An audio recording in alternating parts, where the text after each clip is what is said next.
Hello everyone, and welcome to another episode of My Wholesome Writing Life with me, Hoang, author of the Girl Giant series. Today I'm going to be talking about historical research because I'm writing a historical novel and research is hard. So I'm going to focus on some solutions that I have found have worked for me. If you are writing a historical as well and you are finding it just as tough, stick around. Depending on the history or the time period that you are going to be writing in, some of these tips might be, just take them as suggestions, but here's what worked for me. So first one is kind of obvious because you're here, you're on YouTube, but I have discovered that there are a number of YouTube videos that show what life was like back in the time period that I'm writing in. Specifically, 1959 Los Angeles. There's footage of cars just driving down the street, and that kind of gave me a look into what the streets looked like, what traffic looked like, what cars looked like back then, what the signage was like, people walking around, what they were dressed like, that sort of thing.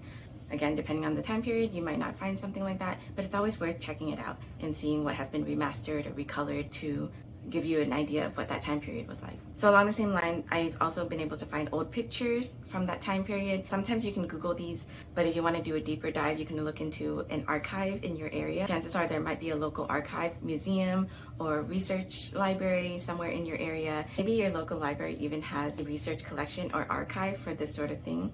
Another thing that I have discovered that works really well is reading books that were published during that time. So not just books that were set during that time, because if they were just set during that time, the authors are kind of like you know, they've had to do their research. They might be inaccurate on some levels. Not saying that they didn't do their due diligence, but you know, everyone makes mistakes. Reading books that were published during that time, hopefully set during that time, it's also a good glimpse into what was trending, what people spoke like. So I thought I had done a lot of research for my novel, but when my agent read, she came back and started asking me all these, questions about the details and when things were invented, and then kind of showed me that, wow, I really could have dove deeper into my research. So she gave me some movies to watch.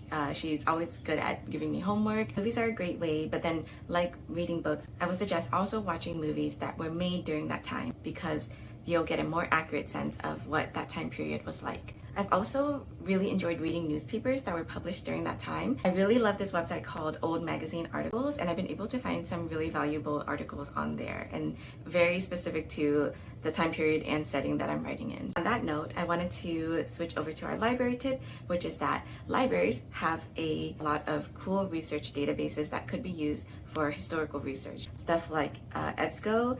For example, my library has California Digital Newspaper Collection, and it has a number of local newspapers. If you are researching for a very specific setting, something like that would be really helpful. If they're through the library, chances are they are free.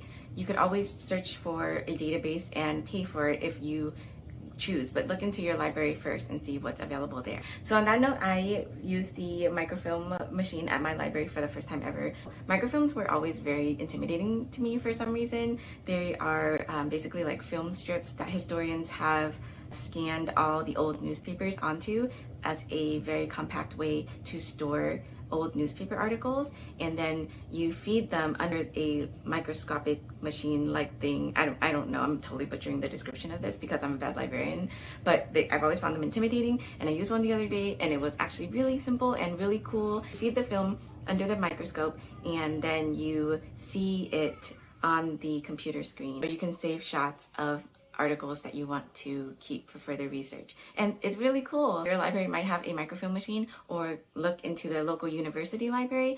They have a lot of resources for this type of research as well. However, despite finally learning how to use a microfilm machine, I learned that lots of libraries are starting to do away with them just because storing the actual microfilms is really hard. They take up a lot of space, and then they start to smell after a while. If you wanted to go search out a microfilm and then discovered that they are not there anymore, look at your library's online databases and see if they have been transferred digitally. I think I've talked enough about libraries today, so there won't be a library tip. This whole video is basically a library tip. So speaking of historical novels, I read one that was totally unexpected, and it's called How Much of These Hills is Gold by C. Pam Zhang. And it's about two Chinese kids who get orphaned during the California gold rush era, when a lot of Chinese people were basically used as labor to build railroads. I never read anything like that before, and it was heartbreaking and just beautifully wrenching, so I highly recommend it. Go check it out.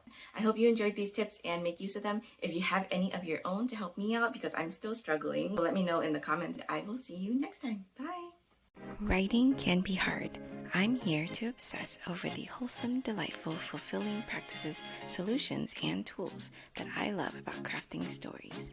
I'm Van Hoang, author and librarian. Join me on my journey of joyful writing.